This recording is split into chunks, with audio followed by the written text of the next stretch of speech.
Taylor with ForReel Movie News and Reviews, and we're back recording again. And I'm here with Thomas, also from ForReel Movie News and Reviews, and Taylor in Seattle with Drinking the Movies. And we made it. We're through. Sundance is officially wrapped. Did you guys bring a drink? I got a drink, so just. I do have a drink. I was given a briefing that I needed to have one of these. Yes, you All right, can't well, expense that to me, Taylor. But I did pour it at 45 degrees into a glass. So There you go. Well, yeah. Cheers to the end of the fest. It was a full pull, but you know, it was a good one. It was a fun one.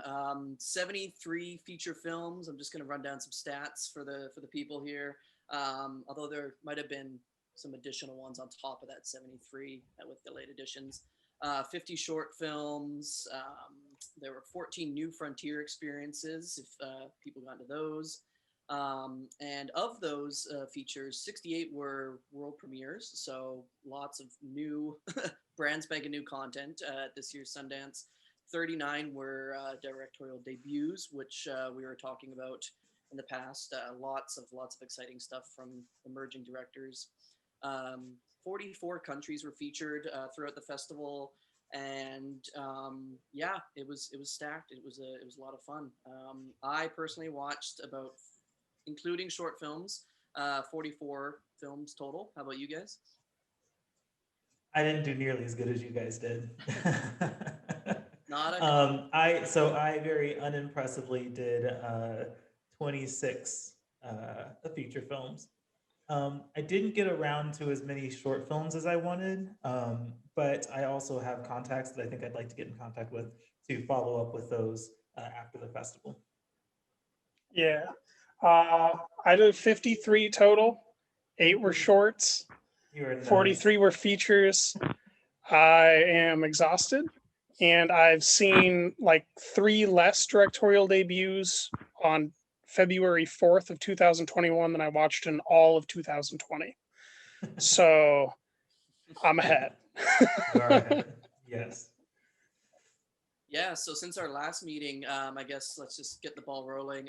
Any major highlights in the fest for you guys since we last chatted? I think Thomas had a favorite film of the festival come up since we last talked. My short answer is yes. So Sundance had a lot of great films, a lot of really good storytelling, a lot of really just entertaining stuff, but nothing that I really connected with. I think I was really in search of that, 2018 searching kind of film, or last year they had Wander Darkly. I was looking for something with that kind of emotional pull, and I just wasn't connecting with any of these films in that way as of the last time we had talked. But on the very last day, we were fortunate enough to get a repeat screening or an award screening of Flea. And that movie just blew me away. That was such a good movie when it comes to a documentary, but it blends documentarianism with narrative storytelling so perfectly. The animation is amazing. The narration is phenomenal. And just how it told its story is something that I connected with a lot. And I am sad that I didn't see it when it first premiered, but I am so happy that it won. It won an award. I have to go look and see what award it won. I didn't care. I'm just happy it won something so that it could play again and I could see it. So that was my big find, I guess, for me at the festival. Yeah, it got the Grand Jury Award for Documentary, World Cinema Documentary. So, perfect. Deserves it. Deserves and, every bit of that. I'll say, yeah, as well, well-earned award win for sure. Yeah, I thought it was fantastic. Like, it wasn't even on my list originally of a film I really wanted to check out and I anticipated. Honestly, I just, for whatever reason, I saw the still image, the promotional image they were using, and it just looked like a little kind of flat, hokey, quickly drawn cartoon image, and I was just like, I think I don't know, it held me back. But of course the animation is so much better than just what you see in that still, but at the same time the animation didn't take away from the story, because the story is really the most important thing with Flea. And yeah, I thought it was just fantastic, super gripping, very deeply felt, personal kind of film, and yeah, loved it. It was Yeah. emotionally resonant. I can agree with that. The animation style was a very clever ruse to draw the viewer in, but also to protect the identity Mhm. of our main character, whose identity still needs to be protected, which is the subject of the film. I think that my experience was the reverse of Thomas's, where it wasn't that thing that felt really personal to me. So I'm a little bit more mixed on it, probably like high 70s, really low 80s Taylor's area. just like, you're just like, it wasn't all light everywhere, so can I it even mean, compete? nothing's beat that Sunday. It's And funny. I think Taylor in Vancouver, you checked out All Light Everywhere too, right? I did, yeah. You persuaded me, other Taylor. I had to check it out. Because honestly, and then when I did look at the read into the synopsis a bit more, it really did interest me as a subject. And yeah, just the way it's told is really cool. The narration was a really interesting choice, because it's like this total like deadpan, almost sounds like a computer generated voice, kind of giving the rundown. But Really, you thought it was a computer generated voice? no, It was I didn't think it was. I thought it it kind of was sounded like that. monotonous. It was very monotonous, very like one Yeah, key. just in kind of that one, kept that same tone throughout. But I Yeah, I thought mean, that it's kind of like an artificial intelligence sound, but like I thought her voice was sweet. Like it sounded sweet to me. What? it I don't didn't know. She sound like sounded menacing to me. Like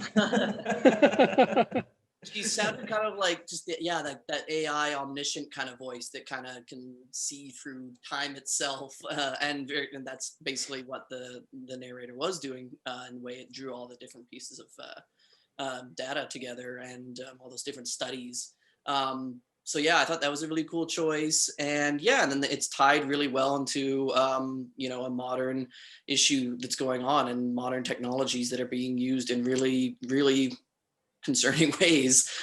So yeah, I think it's definitely something that everyone needs to check out. And yeah, I'm Did a you like the self-reflexivism of it though? Like in which he's making the case that the camera's unreliable and an issue using the camera unreliably totally. to make the point of the issue, right? Yeah. oh, He's that opening. there's a that- narration and then there's subtitles on the bottom of the screen that say something totally different, right? Yeah. Yeah. Constantly messing with form. I loved how the movie opened. The opening actually drew me in, which is, I don't know. It seems, I don't know, drawing you in is something that you hope a movie would do, but what it does with its opening and how it does that optical illusion with the screen, I had to actually pause and go back and be like, how did I not catch that? Right? Yeah. But that's the point of the movie, and it was such a brilliant way to open the film. I actually really appreciated that. Because it's the best movie of the festival. I mean, what about you, Taylor? What was your best movie of the entire festival? Best of the entire festival. I wasn't even prepared for that.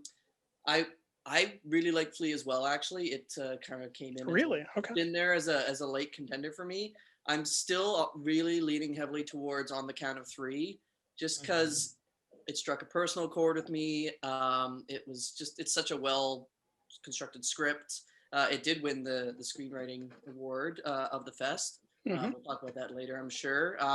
And yeah, characters were fun. It was just I like films too that just kind of do the like work with the 24-hour setting of just like, this is a day and it's going to go in so many weird directions that you never expected your life to go in one day. And it keeps up that pace kind of throughout the movie as well, which I really dug. And Kind yeah, of a Softy Brothers style, yeah. yeah, exactly. Yeah, and I really dig their films. So yeah, this definitely hit it for me. Um, it's just the one that keeps popping up in my mind. So I'll say that for right now, for sure. But since we last talked, if there was a film that I guess really struck me it would have been Jockey or Yeah. Pleasure. Actually, Pleasure was Yeah, buddy. really Oh well. boy. Yeah, we'll have to discuss pleasure. Or not. I don't know. That was a Depends. good. Do you guys want explicit content on your channel? We can go there and just edit it out later if we have to. If everyone sees a blip in the editing, that's Yeah, it uh just jumps that's forward. a consequence of all light everywhere. um yeah, I think that the second half of the festival had a lot of really good stuff. Jockey was one that I was not expecting to be that good. Not that I was expecting it to be bad, but just kind of like when you go into these festivals and you see the promos, I guess, that you have, there's a description, there's a still image, and then there's whatever buzz there is around it, right? Yeah, And going into Jockey, we knew that there was going to be an incredible performance from uh, Clifton Collins Jr. Collins Jr. Yeah. yep. We knew that there was going to be an incredible performance there, but is that the only thing that that movie had to offer, right? And that's kind of where my mind was with Jockey. But then I saw it, and there was so much more to it. Taylor in Vancouver, you had your review about Jockey, and I think everything that you said was really spot on about the cinematography and just how well put together that film was. So Yeah, it worked really well for me. It looked gorgeous. Just the choice it made to film at the hours of the day that it did just gave this film this kind of, I don't know, like I want to say otherworldly, but I don't think it was hinting at anything alien or anything. Just that it was, I don't know. Well, it's definitely it's character driven, character study, right? So it's all kind of happening in the main character's head. So it's just kind of helps you get in his headspace of this weird kind of like twilight period that he's in, where his career is definitely on the end, winding down. So it just kind of makes you think of that. And then it just, yeah, like it's all filmed in Phoenix, and Phoenix is such a hot, like desert kind of climate, and yet it just seemed like this icy blue, cool kind of environment that just, I don't know, it was just really a really cool stylistic choice, and yeah, it really wrapped up the film in a nice way and made the whole experience overall, like I was saying in my review, how there's not many like one scene where you'd be like, oh yeah, that scene is amazing. And it's more of just like an overall film experience where you come out of it and then you kind of put it all together and you're like, yeah, really works for me. So Definitely has the best sunsets of the festival. all yeah, of the sunsets, I think every other scene was a sunset shot. yeah, pretty much. Yeah. I think as interesting as Clifton Collins Jr. was, it's Clint Bentley more as writer than director that turned me on the film, I think, because he doesn't just write a great main character. He writes a great main character that lets the actor give a full body performance, which is the entire reason he won the award, because he actually gets to use his body entirely to act instead of just a facial tick, just a performance, just like an Aaron Sorkin dialogue. It's a full body performance where he's going through a malady, right? And then Molly Parker is this endearing, like mappable character that we have who's charismatic but has her own private concerns. And then he's put in that unique situation of having a younger jockey think that he may be the father of that jockey. And that is such a unique web that is very just basic. It's a basic web, but it feels unique, feels original, it laced with authenticity. I can't think of very many other screenplays that play out as kind of a Hollywood film that actually reek of authenticity at Sundance. Definitely. Yeah, no, that was definitely a late highlight for me. And is there anyone? I don't know. Let's talk about awards because Yeah, that's right. they are announced. There were awards given. Yeah, I mean, I don't know if we need to like go through them all right now, but obviously big winners, Coda, kind of. Yeah, you know what? Let's talk about Coda. Yeah, Let me I'm ready to talk adjust about myself. Let's talk about Coda. I published my review very shortly after watching Coda, and it was not the most glowing review, which I partially feel bad about because I do appreciate what the film does for the sign language and mute community. But I just didn't.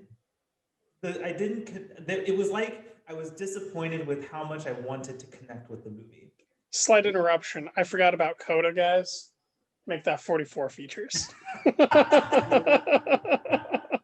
You know what? I did that yesterday. I was scrolling through Twitter and someone said "Prisoners of the Ghostland," and I'm like, "Oh, I did watch that one." And Imogen Poots never arrived. God damn it. Yeah, that was. I don't get that. I'm not entirely sure what that was about. She wanted to be in that film? She is listed in all the cast lists, but apparently she was removed and that was never updated. And Sophia Boutella was cast in Imogen Poots' role. Oh. Due to a scheduling conflict after Soto Sion. He had like a heart attack, and then Nicolas Cage pushed him to continue with the film, and they shot it all in Japan instead of America. Okay. Yeah, that makes sense. Wow. Yeah, I don't know if I would have cared for her in that movie anyway. It's such a silly movie. Yeah. I mean, Nicolas Cage's balls blow up. Like, how do you take that movie seriously? Did I miss that? I thought only one. Oh, sorry, one of his balls blew up. Okay. Anyways, Coda. Yeah. Coda, yeah. Oh, I was on my rant. I think this movie would have played better as a musical. It's like it tried so hard not to be a musical. And I think then it wouldn't be for both audiences, though. But I think it could be. I think that it missed. I think that there were some missed opportunities, and I would like to watch it again. But I just every time singing started, I'm like, all right, this is the time for like emotional connection with the film, and then they would cut it off, and I'm like, no, finish the song, finish a song. But I think that was their effort to stop it from being a full-on musical where it's just a drama that includes music. And I don't know if that was the creative choice, the best creative choice for good my writing, experience. You always want more of. And all I hear is Thomas only wants more. I only want more. I do think it was also too formulaic. It just followed all the beats of coming of age and family drama, and you can just tell step by step what was going to happen, when it was going to happen. But I do appreciate the performances, and the prevalence of sign language and non-speaking communication in this movie, because I do think that that's not normalized enough in film and in entertainment. So that's good. But just as a film, I actually almost kind of consider it I don't know if foreign language film is the right term, but yeah, just kind of because there's a lot of subtitles, a lot of reading communication that I don't know. So and that's why he didn't like All Light Everywhere. Too much reading. Too much reading. No. I watched all of. Look, we all sat through One for the Road, and that was a lot of reading. Yeah, that's fair. I think Coda's never disingenuous though, which is, I can get past formulaicness if you're being sincere, and I think that Coda to me came off as sincere. It's by no means a top film for me. It's probably in that 15-25 range, middle festival, middle fare. But I totally see an Apple original release for it. Oh, yeah, that's a perfect place to put this. Like if I finish Ted Lasso and have to click play, you could do worse. That's true. Yeah.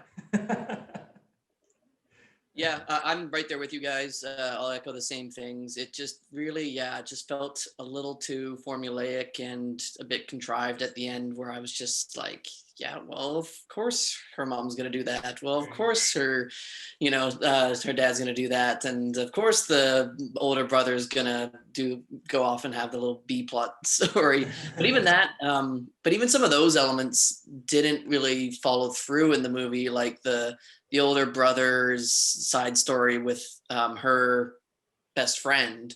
That kind of, I feel like that kind of just got dropped after it like kind of got established in the movie. And I was just like, not that I think it was probably edited out. Yeah, maybe. That's possible because they lived happily ever I mean, Well, she's a main character in the plot. She's just not in the film, right? Because that's who drives her to school at the end. So it's yeah. not like they're disconnected. So I believe that was a continued Oh line yeah, that was that's just right. edited out of the film, Yeah, that's right. probably for pacing reasons. And I I think that if it was longer, it would have been too long. Yeah, yeah. for sure. I forgot to mention. I actually did think it was funny, at least in the first third of the film. There were some parts that I laughed a lot on. Yeah, so there are some really genuinely funny components of the film, and I think that Like that's the what I. reason why God made farts smell, Yeah, that one was really funny. so deaf people can enjoy them too. Yep. There you go. That was a good one. So yeah, the first third of the movie I thought was really funny and good and genuine. It was kind of after that I stopped being funny and just kind of started following protocol um, in this genre. And then the end was cliche, but I do appreciate that final performance. It just made me even more wish that this was a musical. Yeah. But Yeah, but this is definitely a film that like you can broadly kind of recommend to everyone, I'd say. So again, that's why the Apple deal will work out so well, and that's why it'll probably see a lot of continued success. So yeah, couldn't put someone off this movie necessarily if I wanted to. No, but if it gets nominated for Best Picture, I'm gonna have Yeah, the then most eye we've rolls got some ever. issues. Yeah. I mean, what else do we have to nominate this year? Pleasure. Oh gosh, Pleasure out of nowhere. yeah, no. That was a distressing movie for me to sit through. I mean, as you guys probably understand, it's not my genre. Um, I mean, so arguably, it's not our genre. maybe not. I guess I shouldn't make assumptions. I guess that's true. It's not just about the porn industry. It's about the extreme porn industry, and everyone has their preferences. But I just I will not be sitting through it again. Uh, that's for sure. It's It a was tough watch. just Yeah. it was a tough watch, and I don't know if I got. I think I got everything I needed to out of that movie about halfway through it. Really, Um, I need a rewatch because I think there's a lot more reffing to it. And what I remember most is like the Gaspar Noé type stylings where it's full frontal male nudity mhm. right down the barrel of the gun type stuff. And I don't remember the details so much of the dialogue. And there's like the most troubling scene, arguably, until the final scene is when she is saying no in a scene with two men, Mhm. and I don't remember the entire dialogue there. And I feel like I need to re-see that because it's a little bit of the Neon Demon. It's a little bit of criticizing the adult film industry, but also criticizing the people that are going into it blindly, and saying that they can take anything, and then being put in that situation due to naivete. And I just think that whatever Nina did there, I didn't get all of it. I need to go watch it again. Yeah, I watched it with some friends, Oh, and that must have been fun.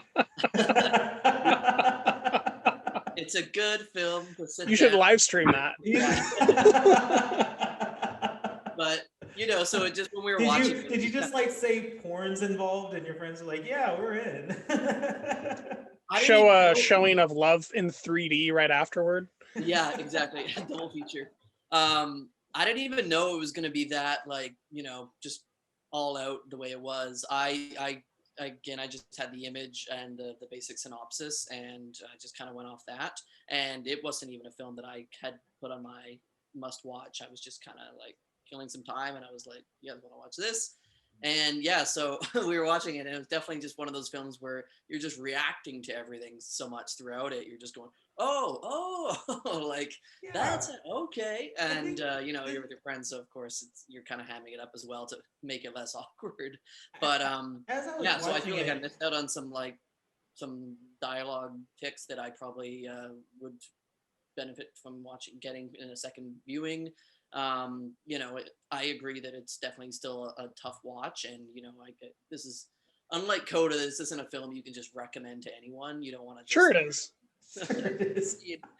Go off, do what you want. But You clearly care about what people think of you more than I yeah. do. Oh, I do as well. No, I mean I like to help people out, but No. I guard my reputation very closely. I will not be recommending. I tell people to Pleasure. watch Mother and Solo, so No, I'm why good. would you do that? Those are definitely like niche kind of films. I did, as I was watching Pleasure, I did think like, what would this experience be like if this was in person and we were watching this in a sold out theater? Because that movie sold out so quick. Mhm. There was a lot of demand for that film, and that demand is what made me get up at. I think I watched it at like 6 in the morning. First of all, I had to watch it early enough that my husband didn't wake up and wonder what the fuck am I watching. But secondly, I wanted to make sure that I had a seat because there's limited space. But yeah, like what would that experience have been like in a theater, a sold out theater with a whole bunch of people that you don't know watching all this explicit content happening? yeah. I mean, I It, think w- it would depend on the theater and the city. I can tell you that. I guess that's a good way of looking at it. Because Portrait of a Lady on Fire at the Oh, that's LGBTQ right. festival in downtown Seattle at the God, what is that? The Egyptian. Yeah. I mean, that was a average age of probably 52. Like there were equal amount people over 70, equal amount 20-year-olds, right? And then when I went and saw it in a theater later in AMC, it was like 34 probably average age. Mhm. So I think that it's very different depending on the crowd with a film like this. That's actually a really good point. Portrait of a Lady on Fire I saw up in Vancouver at the Vancouver International Film Festival, which is probably skews older in average age. And you were mentioning that people were reacting to like every like romantic moment that happened. Yeah, that wasn't a thing at the Vancouver International Film Festival. Everyone was really invested into paying attention to the story, really absorbing the characters and what was happening and the mood of it. And so I had an incredible experience with that movie. It was a phenomenal film to experience in theaters, and I'm sorry that some audiences just aren't mature enough to be able to do that. And I think that Pleasure, you're right. Pleasure is one of those movies where if you saw it at Sundance, like in person, you'd be with an appropriate crowd who would react appropriately. But if you are, at a, If you're at the midnight, Marysville Regal, it's a different oh story, man, dude. yeah, it would be a totally different thing. So that's a very valid point. Assuming this gets a rating that isn't NC-17. NC-17, yeah. I see NC-17 like all over this. I don't know Yeah. how Nymphomaniac released. Oh, way to bring up another great film. Or sorry, Duo. duo of films. Duo of films. I don't know what that release was like. I wasn't following it back then, but I imagine Pleasure will probably follow it, whatever that was.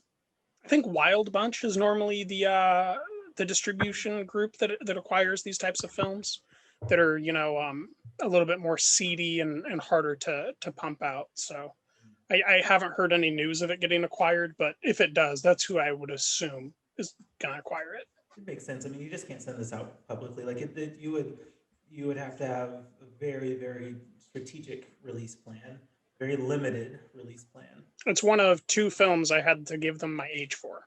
Yeah. Oh wait, what was the other one? I don't recall. I just know that when I had to do it a second time, I was like, what the hell? Oh, it was Violation. Violation. Okay, that makes sense.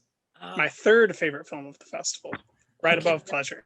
I figured from your review, yeah, that you really dug that. I missed Violation, and I missed it at Ah, VIFF, twice. and I missed How it dare here you. Oh too. my I just goodness. It's okay. I miss Violation at both festivals too. Do you like really atmospheric tension and like fucking close up brutal death? I can get down with that sometimes. Yeah. Then Violation might be a film for you because it is brutal. It's like if I can't even. No, it's No. directorial debut, double writers, double directors. One of the directors and writers is the star. There's rape, there's murder, and it makes you uncomfortable in a way that Dexter should have, doing the same things that Dexter does. Hmm. Wild. See, Okay. if you had told me that back at VIF, I might have checked it out then.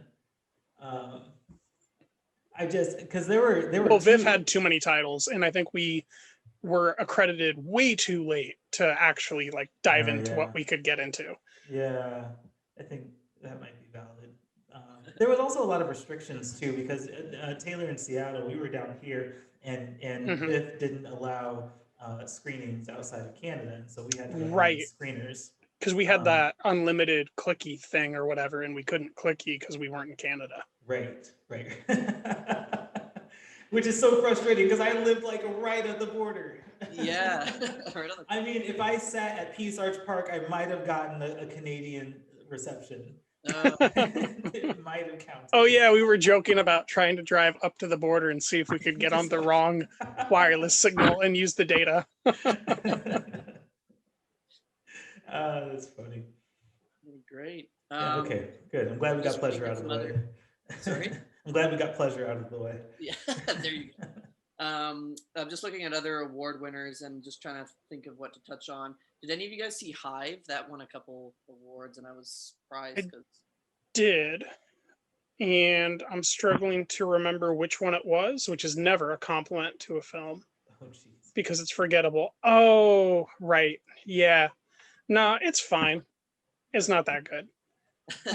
It's like Coda. If Coda's problem was, your husband died in a war and you didn't know until the end of the movie, and you were a woman in a patriarchal society trying to make a living, and then you're the hero of the town.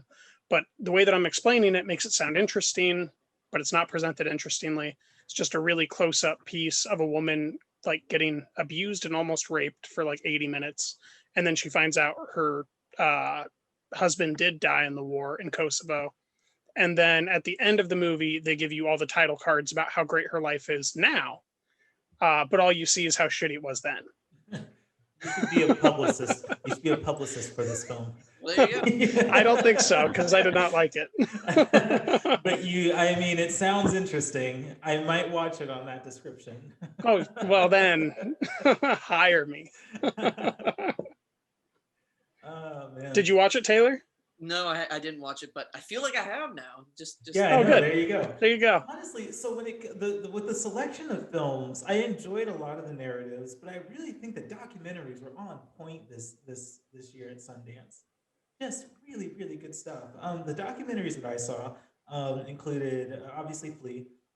I also saw Gang Street. I don't know if you guys ended up watching the Sesame Street one. It didn't win an award, so no. It was. I was booked that Saturday. I don't remember what was that Saturday. What was it, Saturday morning? I did Ailey, right? That's when it was playing. Right. Yes. And I ended up not liking Ailey, and then I just didn't have the time to fit it in. And then it didn't win an award, and I thought it would, so I didn't get to catch it. Saturday morning. Sorry, Taylor in Vancouver. I'm hijacking your show. Saturday morning. Let me tell you how my Saturday morning went. I don't remember if I covered. Did we cover? Hold on. Thomas, how did your Saturday morning go? Oh, well, let me tell you, Taylor and Seattle. My Oh, Saturday morning. okay. I can't remember if we covered this, so stop me if we did cover this on the mid festival thing. But Saturday morning, I got up and watched John in the Hole. And I'm pretty sure we talked on the mid festival thing about what I thought about John in the Hole. Yeah, you did not like it. I did not. I was very much not a fan of that movie. I've spent hours poring over how to write my review, and I'm still figuring it out.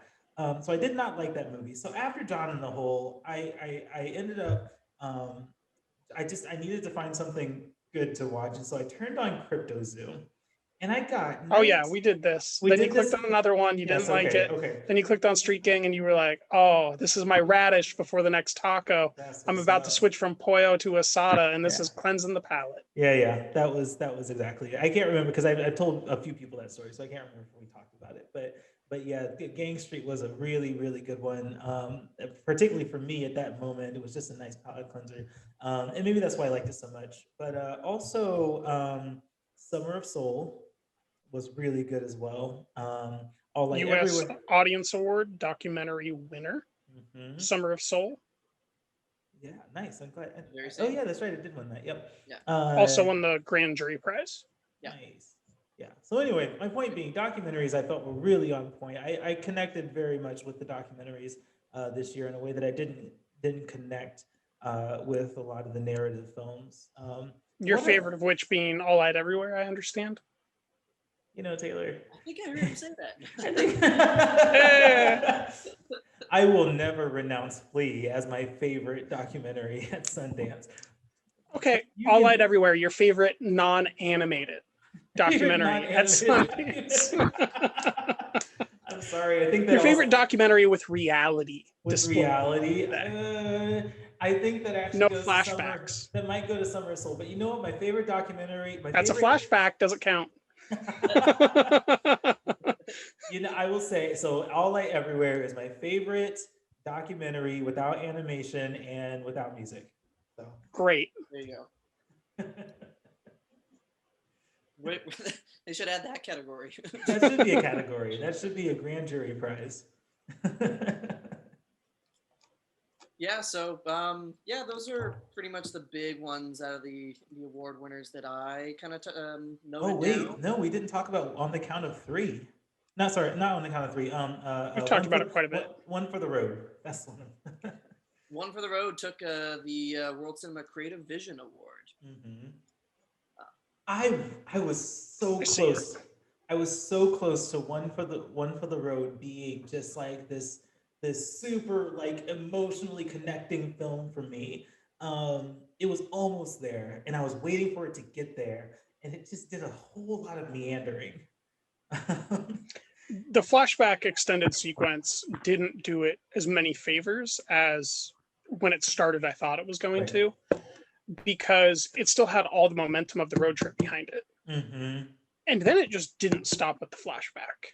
Right. And that got to the point where it removed a lot of the emotional weight that the film had done building up, but Mhm. it still has such gorgeous cinematography. It Like does. It I can't does. think of another time I enjoyed looking at water Yeah. just throughout a film as that film during the festival. Like I just had such a good time, whether they were getting soaked or they were standing by a fountain during the wedding, Mhm. or there was like liquids being poured into a glass in the bar. Like it was just Yeah. always exciting. Oh, When man. he's dropping the dropper on the sugar cube or whatever. Like it was just so fun to watch. Dude, as a bartender, like One for the Road is like bartending goals for me. Yeah. I would You mean love the to be- first half? the first half. Not when you're standing outside the bar, like cussing people out and saying like, "Get out of here, never come back." Right, not then, but yeah, some of those drinks and the mixology and the atmosphere, like I mean, bartending. I'm very new at bartending, but I do have a couple original cocktails under my sleeve, and it's nice to see kind of where creativity in mixology can go. I really enjoyed that, just kind of as like the side note for the movie, because the mixology, it actually does play an important role in the film by the end. But it's also just really fun to watch and look at. Like those are some sexy looking drinks. What can I say? I feel like we need to petition Sundance to add a best alcohol, best non-alcohol, and best food category Yeah. to the next series of awards. Yeah, absolutely. I'm 100% for that. One for the Road, yeah, was amazing in all those respects that you guys mentioned. I'm still a big proponent of this film. I really liked it. I liked that it went deep down this other path that you didn't really expect it to go in the first place. I think, I don't know, it's gonna sound hokey, but like that's kind of how road trips get sometimes. You start off on one path and then maybe you And then you flash back years. Over and over and over. travel through time, and all of a sudden you're Yeah, Taylor, I think I need to go on a road trip with you. See exactly how that goes. I heard that we get younger. That's what I heard. That's what I wanted to hear. Exactly. But yeah, no, it just kind of gave me those vibes, just those road trips that just kind of, they go in those unexpected directions, and yeah, I mean, it's a whole like grand ode and testament to, you know, friendships and how it can evolve over the years. And it struck a chord with me. You know, I've been down those crazy paths before, and yeah, and gorgeous film to look at as well. So I think I will like it the second time that I watch it, when I can get to it a second time, because I just I wasn't prepared for the length of the film. I knew how long it was, but I think it did go down paths a little bit too far. But all of the sentiments there, I really really wanted to connect with, and it was just the duration that kind of like the pacing and how things unfolded that kind of disconnected me from that. But I think if I watch it a second time, I'll feel the same way. Once I know exactly how long it is and know what to expect, I think that it'll be there for me as well. totally. Yeah, I almost did rewatch it the other that night when you can replay all the award winners, but Mhm. just didn't quite find the time. But I this mean, close to just replaying it again. I should have too if I had the time. Anyway, what was the biggest surprise for you guys? I mean, besides Flea, I think Flea was kind of a surprise. It was a surprise for me, but other than Flea, did you guys have any other big surprises? Violation and Sabaya. Nice. I think we already talked about those ones. I guess the big film that didn't win any awards that is actually potentially going to win a Golden Globe for Daniel Kaluuya, Judas Yeah, and the Black Messiah, which was actually absolutely. much better than what I was worried about. I was worried about a Sylvie's Love, Oh yeah. promising young woman situation where it's glossy and it's got a lot of, you know, festival buzz. But when I finally get to it, it's like, yeah, it's, you know, fine. But Judas and the Black Messiah was not only fine, it had great performances Yep. and beautiful cinematography. It knew exactly the story it wanted to tell, paced it perfectly, managed to be a biopic that was exciting to watch, which like we haven't had in years. Hmm. Um, just super, super clever. Great cinematography. Absolutely. That revolutionary scene. Yes, that scene itself, Daniel needs an award for. That was just this really incredible, rousing moment that I connected with the film. It was just like really, I don't know. I felt like a part of the crowd. It was so, that scene in particular was so well done, that I feel like with movies that I really really connect with, there's always a moment that I feel that connection. And I think in Judas and the Black Messiah, that I am revolutionary scene was it. That is where you are committed to this film and you are connected to it and you are a part of it. It's just incredible. I was It also like proves to me that Kaluuya isn't just that one hit get out wonder, Right. Mhm. which we didn't know. You know, I think that going into this year, we knew he was a good supporting actor. You know, but I wouldn't have said that he was going to have a greater career than Owen Wilson necessarily, who's also a great supporting actor and has some great lead roles. But then this is like undeniable, just Mhm. ferocity. Yeah, I was watching the Q&A after the film, and he was talking about how they just he had to do that scene over and over again, and how he kept going until he was like hoarse. He could barely even talk. He was just giving it like his all, and it really comes through. I totally agree. Amazing performance. Yeah, the whole movie just kind of crackled with his energy. The editing kept it moving along very briskly, and you know, unlike the other 2.5 hour Odyssey that we were just talking about, this one, yeah, no, moved along a lot more swiftly, and that came through a lot. And yeah, I really liked Because it Judas. started in the flashback. That's the trick. Yeah, Oh instead of the other way yeah. around. Hmm. I think the real way for me to tell in this situation that it's great is whenever I watch Lakeith Stanfield, I almost always think that, oh, I'm watching Lakeith. Hmm. And I forgot I was watching him in his Yeah. role. Yeah. And Absolutely. and that's so hard to do with him because he's so recognizable. And I don't mean to like speak demeaningly, but he's like Nicolas Cage. Like I almost never see Nicolas Cage not be Nicolas Cage. Right? Like Lord of War is the last time I remember not seeing Nicolas Cage be Nicolas Cage, right? Into the Spider-Verse, he's animated and he's Nicolas Cage. Like Yeah, Lakeith's performance I feel was a bit more subtle, but yeah, it definitely took me away from who I, definitely remember him being in his past roles. Although I gotta give a shout out to him in Uncut Gems. I love him in Uncut Gems. But he's still himself, just like Adam Sandler is Yeah, exaggerated Sandler, right? I know, but Everybody's exaggerated them. yeah. We also had preeminently discussed The World to Come and our anticipation for it. Oh, that's right. It We talked a notably lot has about not that. come up Yeah. yet. I have a feeling that it's not one of your guys' favorite films of the festival. Nah. I didn't. So here's the thing: is I didn't dislike it. I mean, Vanessa Kirby. I love how she performs, and how she talks. I mean, that whole movie is just really kind of this exercise in Sultry. yeah, exactly. And I liked the mood of it, right? Like, and I think it took me a while to figure out what to hold on to and what to dismiss, right? The story I can dismiss, right? That it's formula. There's nothing very special about the story, um, except for the fact that I did like the chemistry between the When you two. say story, do you mean plot? Plot. That's what Okay. I'm saying. Yeah, because it's very predictable. I feel like I've seen that I mean, I didn't played see out. the ending. Oh, well, you could probably guess the ending. Really? You could think probably that guess the ending. you think in the first quarter of the movie, you know that Christopher Abbott is that version of Christopher Abbott? Oh, hold on. So let's talk about Christopher Abbott. This guy, I can't stop liking his performance. When you want to talk about someone who I forget that they are who they are, Christopher Abbott in like every performance, I forget is Christopher Abbott. So he had two movies in this festival. One was On the Count of Three, where he actually played kind of the comic relief Yeah. of the Mhm.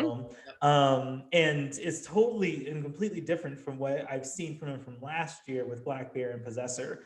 And then you have this one where I felt like the whole time he sounds to me like Adam Driver, and I love Adam Driver, so that's a double plus for me. Uh,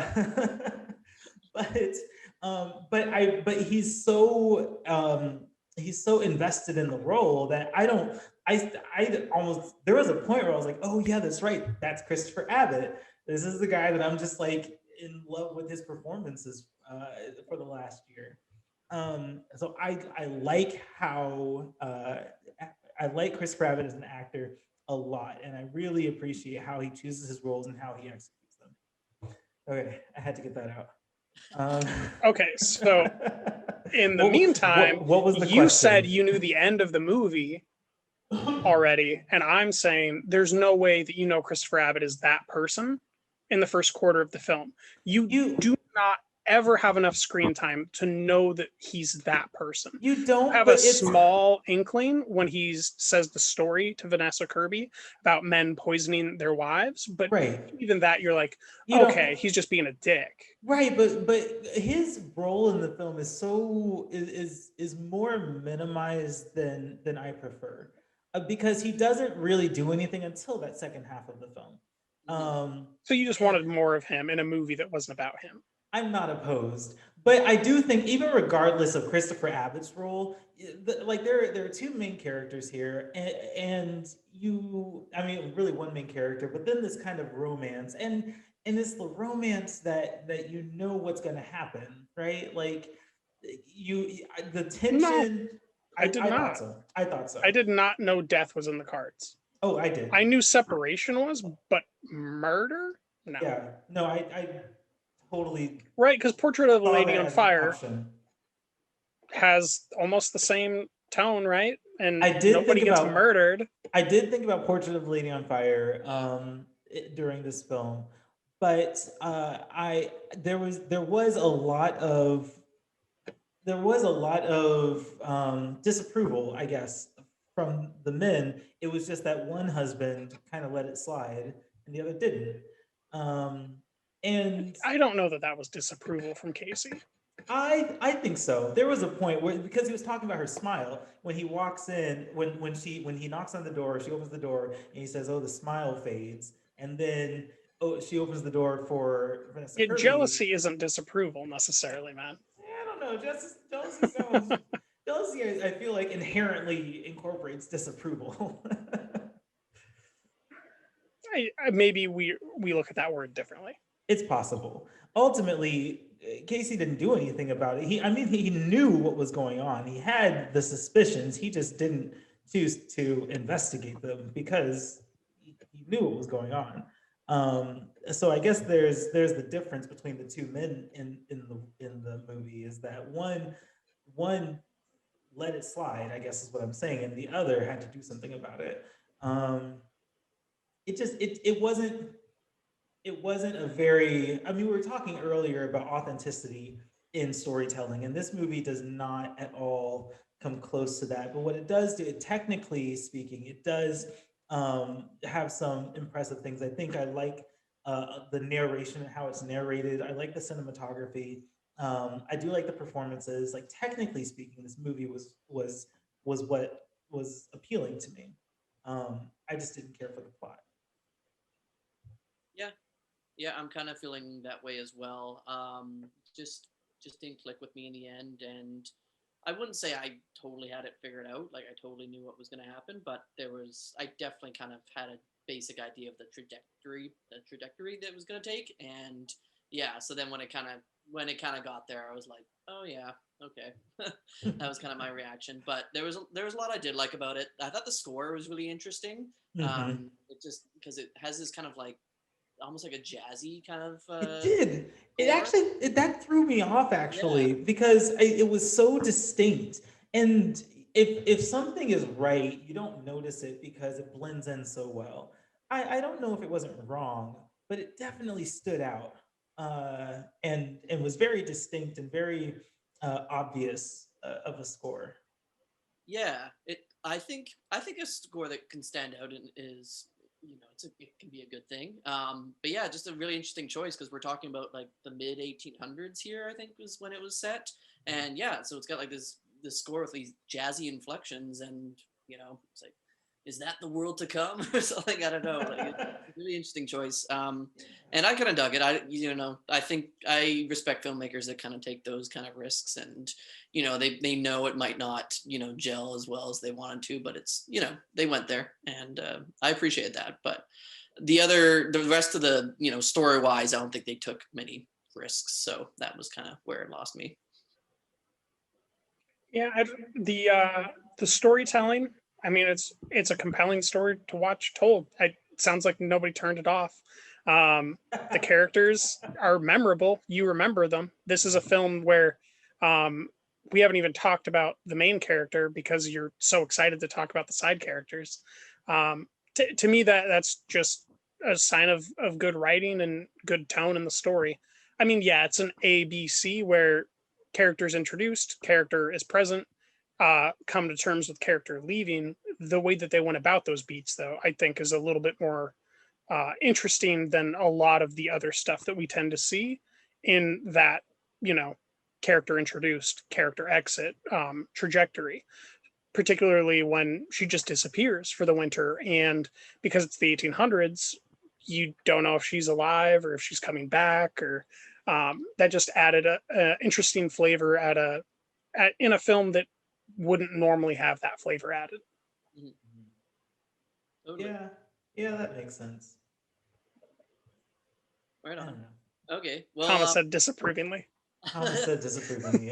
I did say it disapprovingly. well, while we're disapproving of things, were there any films that just like really just you want to get some digs at that just did not hit it for you? Now, y'all know I did not like Dawn in the Hole, and I'm going to publish Yeah, my review, and you guys can take that for I'll what it look for is. that. But the other I one, don't like mhm. Cusp, which won an award for two adult filmmakers to stand by with youth, children, doing cocaine as documentarians. So however the fuck they won an award for committing like a felony, I would love to know, because like I've just never watched a film and been so upset that there's adults letting like criminal behavior happen with children.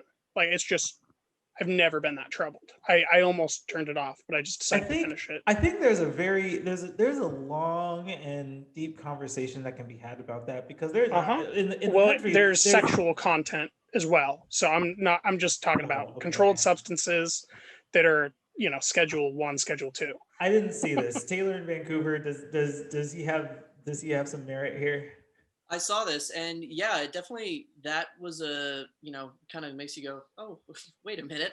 I think the actual cocaine use was by the guys that they were with, though, wasn't it? Oh, did you see No, that? he racked the line and then asked her if she wanted some. She said, yeah, the camera turns off, then the lines are off the table. Okay, I missed that detail then, because yeah. And even so, you are the adult responsible with the children that you're a documentarian of in another person's house, watching a minor surrounded by that, which is also felony. Yeah. It does. So just kind of hearing you guys mention those details, it does.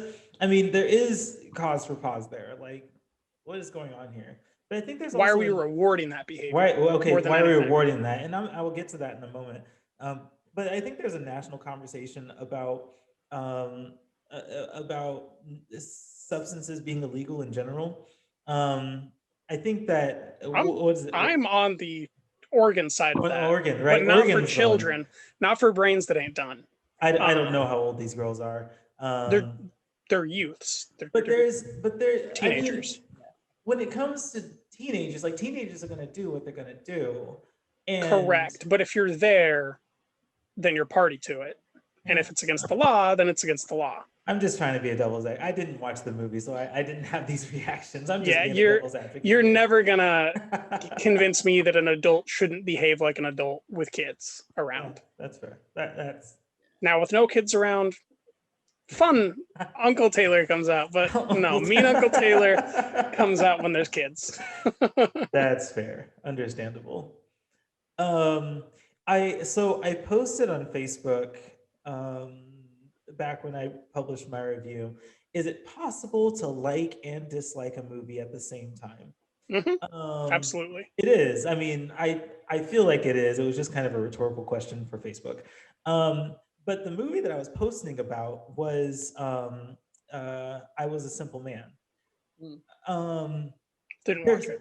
There is so much to like about that movie, and then so much to deter you from watching it. It's just so slice of life that the entertainment value is of no concern to this film. Like, none. The entertainment value of the movie is zero. But the technical aspects of it are so well done that I think, I can't remember where I posted it, but what I said is, because the sound is, like, visually speaking, the cinematography is amazing. It takes place on Oahu. Anywhere you look in Oahu is beautiful. So it captures that Oahu scenery wonderfully. And even when it comes to, like, one-on-one conversations, it still has wide frames for some reason. I can only imagine it's to include kind of the Hawaii atmosphere in that conversation. It's just so it's a little odd when it happens, but there will be two people talking and they'll have this wide shot of them having that conversation. So that kind of stood out. The cinematography stood out to me, but I just so happened to be watching this movie on my phone with my headphones in, and listening to it is phenomenal. Now, I'm one that participates in and enjoys ASMR kind of entertainment, right? Which is still something that I think the public is figuring out. And it isn't quite mainstream yet, but it's getting there. I've seen some commercials that use ASMR, and it's a very weird thing to explain, but it's getting there, right? And this movie, the way that it does its sound design is so on that level. I think I posted somewhere. I can't wait until I can watch this movie on a daily basis and fall asleep to it, like, in a very respectable way, because I mean, it's not one that I really want to pay attention to, but just listening to it is just amazing. It is such an experience, and that was a huge takeaway for me. on this movie, and I don't know how many people got to experience that, because we're sitting at home and we're watching on our home entertainment systems, and you don't really get that kind of depth in your speakers as you do with your headphones, or even in an auditorium or a theater. Speak So for yourself. I've got a great setup. my bad. Okay, 24K. I know that you're rolling in dough, and you got all the money. Um, but yeah, no, I'm so happy that I happen to be watching this on my phone with my headphones in, because I really, really, really like the sound design of this movie. It is something that I am looking forward to hopefully it will be distributed somewhere and I can own it and actually fall asleep to it, because it's that good. And I don't know. I mean, that sounds contradictory, but that's the kind of movie that I felt it was. It not entertaining at all. I wouldn't recommend it to anyone except for the visuals and the sound design. Ooh, What movie did you hate, Taylor?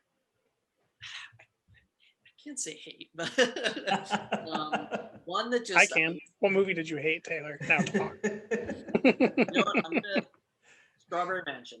I just did not care for this Oh, movie at all. And right. it's weird because I saw a lot of people that were actually going pretty, crazy for it, but it just it's just so weird for the sake of weird, like just trying to be I so heard it was one of the quirkiest films of the festival. yeah, and it's like quirky to a really obnoxious degree. Like I'm all for weird movies. Like I love a film that takes you in weird places and make you feel uncomfortable, make you just step back and but this one was just it was just so silly, really. And you got like people with like talking rat heads, and it's just like you're just wondering like it's all supposed to be in this like dream logic, like it's all supposed to be like existing within dreams and plundering dreams, but you know no one's dreams are that crazy. Like all dreams have some sort of like basis in a reality that you're able to associate with, but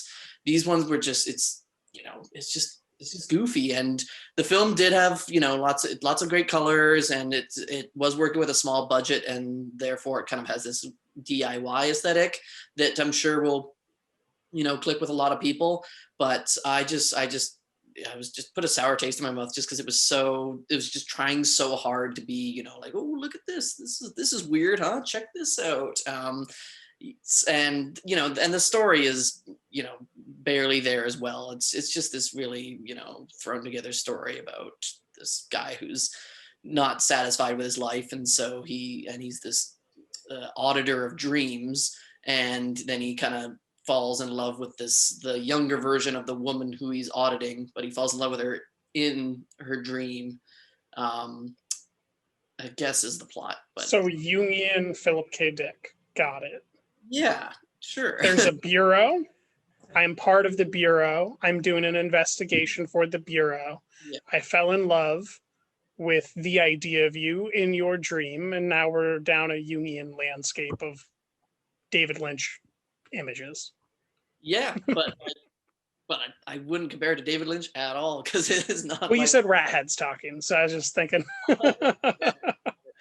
no, this was just it all kind of looked like like those really like creepy like Adult Swim like YouTube sketches. I don't know if Those were the animated shorts that I hated the most.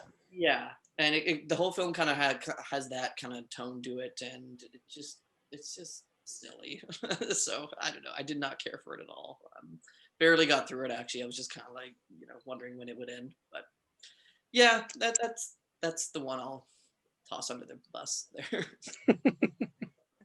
What was something that we didn't talk about that you had like the most pleasant time with, whether or not it ranked high for you? Pleasant time, that's a good question. Uh, you're gonna disagree with me, Taylor in Seattle, but I actually found Together very, very charming. I could see I the was hoping appeal. you were going to say Lezu. I was really hoping you were going to You say know what? It Lezu. was close. It was very close. I was between. I'm scrolling through my list. It was between Together and Lezu. Lezu actually was a wonderful surprise for me, because didn't they? I think I read something where they actually enlisted like fishers to act in that movie, rather than I mean, actual fisherman. fishermen. Yeah. Right. Yeah. And It's a real fisherman. and so I read that fact and I said, oh no. Um, it's not the same. Just getting someone who does that profession as opposed to getting an actor. It's a completely different thing. And so when I read that, I was like, I just don't know how I'm gonna feel about that. But it was it actually is the last film I watched at Sundance. I closed out Sundance with Lizzo, um, and was very pleasantly surprised at how at the production value and the quality and the entertainment of it. It was funny and the story was interesting. So yeah, that was you're right. I probably should have mentioned that one. That would have been a good one to say. But I also wanted to counter your together opinion because I found that movie very charming and I like that it broke just enough cliches, just enough of them uh, to to make a somewhat original story. Yeah, quirky. Not for me. I had an anti-quirk policy during the festival. I was anti Together Together. I'm anti how it ends. I'm anti-quirk. Taylor, in Vancouver, I heard a response to Together Together. Did you watch that one? No, I actually didn't. Sorry, did Oh I? man, Say something I no, don't know. No, I saw you react, and I wasn't sure if you'd seen it or not. no, I hadn't. I missed that one. I was Didn't gonna. miss much. If I guess I had to pick one that I just kind of enjoyed my time with while I was on, and didn't feel too strongly one way or the other, I'd go actually also with my last watch, which was Ma Belle, My Beauty.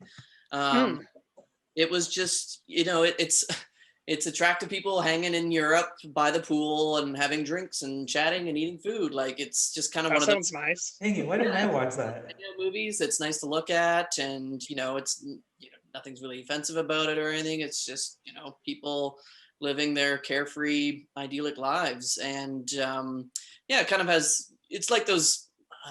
If you guys saw A Bigger Splash, it's kind of like that movie where it's just people that are just hanging out in Europe and life's great, but without that kind of darker route that A Bigger Splash goes in the last half. But it I was picturing youth with a bigger splash. Yeah. This one, there is some drama going on. It is kind of there's a love triangle / something else going on there that is Well, you kind said of. there's alcohol involved, so I figured. Yeah, but it's just a movie to hang out with. It's just have a drink with it, sit down, enjoy yourself. I kind of switched my mind off, one because the festival was winding down and I just watched so much by that point. I was just like, I need something light, and two, just because that's very much the vibe of the movie, and it's not asking you to engage with it that critically, I don't think. Yeah, but yeah, that's where I'd land there. Any other ones you guys want to mention? I was just going to mention the films that have been picked up for acquisition so far. If anyone's interested in that. Yeah, probably really quick. I think we're Yeah, moving we'll wrap past it. our hour, but yeah, Yeah. no, I think this is a good topic. Yeah, so I mean, we were talking about Coda. Obviously, got a big acquisition there by Apple. Passings got picked up by Netflix already. Yes, and Uh, I think that's exactly where that belongs. I yeah, think that's a totally. really good option for them.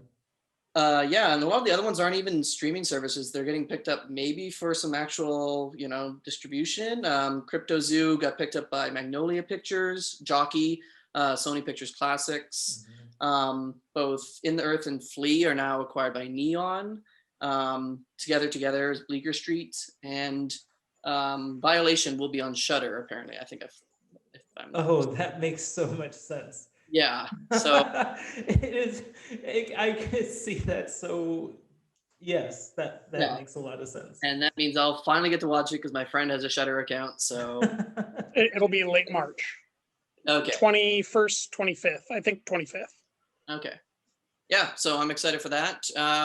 And yeah, I don't know if it's all right with you guys. I think that's a good place to wrap it up. We've covered a lot of ground here. So unless anyone wants to get in any last remarks about the fest. Yeah, you know what? I'm happy that Sundance was able to put together a very robust platform. I'm sad that I didn't get to the New Frontier section this time, but I think that they ran a very successful festival, and I really appreciate the programmers for putting on the films that they did. I appreciate the technical side of it for handling the the capacity of watching movies virtually.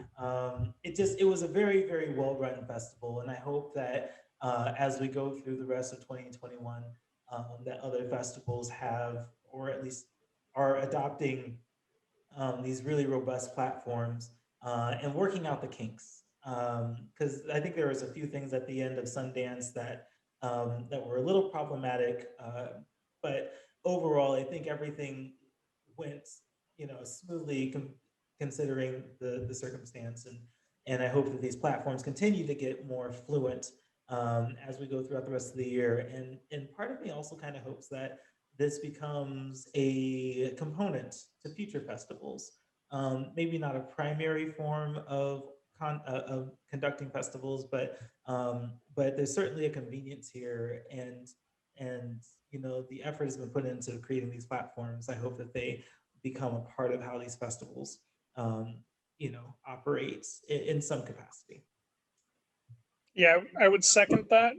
I think that the reliability for the watch now and play button, I mean, it never didn't work. Mhm. Sometimes the schedule was incorrect on our calendars, but excluding that, I think that in the future, as things come back online, why not have a VOD component for wider audiences outside of Utah if the licensing for the films is there? Because the reliability of the platform is there. I don't know if you guys noticed Twitter, but there's clearly enough hunger to watch the films outside of the state of Utah as well. So I think that you can definitely scale this out permanently if that's like a B option that they want to have to the A. And maybe not all the movies are part of VOD, but I think that if you still have some of the big hitters, it would be a really great growth to the festival. And one film that I didn't get to that I just want to heap a little bit of praise on is the Ivory Coast nominated or official submission for Oscar film Night of the Kings from Philippe Oh, Lecote. I watched that one. It's a Yeah. fantastic film. It's not exactly conventional or a crowd pleaser, but it's a film about storytelling, and it takes some liberties with telling stories and what stories mean to a nation and to people, and how sometimes they're just something we need to survive the day in a very clever way. So I just would reiterate that film. Right Yeah, on. for sure. All right. Well, I don't have anything else to say other than this was my first Sundance, and it was a hugely positive experience. And thank you two both for helping guide me through it and the suggestions. Yeah, no, for And sure. That's great. All of our coverage, of course, me and Taylor in Vancouver's coverage is going to be on moviesforreal.net. That's, of course, for real spelled FORREEL. You can find all No of us, spaces. no spaces. You can find all of us on social media. And Taylor, I mean, Taylor in Seattle, do you have any plugs you wanna put out there? I mean, you can find me on drinkingthemovies.com. We've got some great work by writers. Oscars are coming up. One of our contributors is doing kind of a roundup of all the shorts that are qualified to be nominated for the Oscar. So we'll be covering all those as well as anything else that's popping up. And we'll continue our Sundance coverage just like you Mhm. throughout at least the next week with Yeah. how many reviews I have to get out. Yes, I think that's the case for all of us.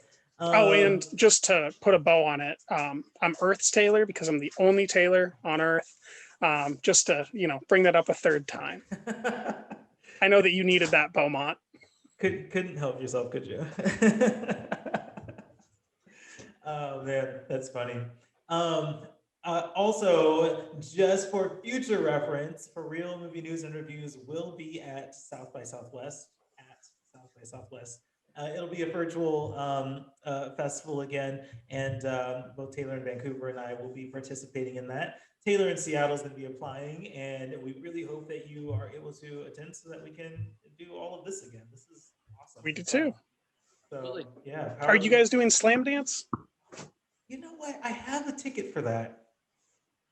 I should All probably right. start Well, looking if you into want to that. do some Slam Dance in like a week and a half, we could do some Slam Dance in like a week and a half. Good point. Okay, I'm going to look into that. I have not thought past Sundance yet. just South by Southwest, but I guess I might have to look into Slam Dance. I think those tickets are actually they're not that expensive, so that's something that anyone can really look into as you know a really cool thing to participate in, and you know it's kind of this little companion festival to Sundance. So you know, I should probably look forward to that. It had some great titles that I've had a chance to see already. So yeah, if Nice. you're looking for something else to do, it's super affordable, and it's a festival that has a much more how could you say flexible timeline, more relatable to people with day job timeline. I think it runs for like 11 days or something like that, so there's plenty of time to see anything you want to see. And there's some really solid documentaries that I was surprised didn't make it into Sundance, because they're the two that I watched are better than half the documentaries I watched at Sundance. So Oh, dude, DM me what those are so that I can go look at them, because documentaries, I'm just all about them right now. They are this year has started off well with documentaries, so will do. yes, and I don't know, I feel like we're getting a lot of the hot docs documentaries already. A lot of the things that'll be at hot docs. If you know they're not acquired and distributed already. I don't see All Light Everywhere, Sabaya, or Summer of Soul making it out of this festival personally. I see. Fair enough. Okay, that's all I have to say. All right. Well, we'll wrap it there. Great seeing you guys again. Great festival overall, and yeah, can't wait to do it again. Let's do it again real soon. I got nothing else to say, so we'll leave it there. All right, thanks for chatting, guys.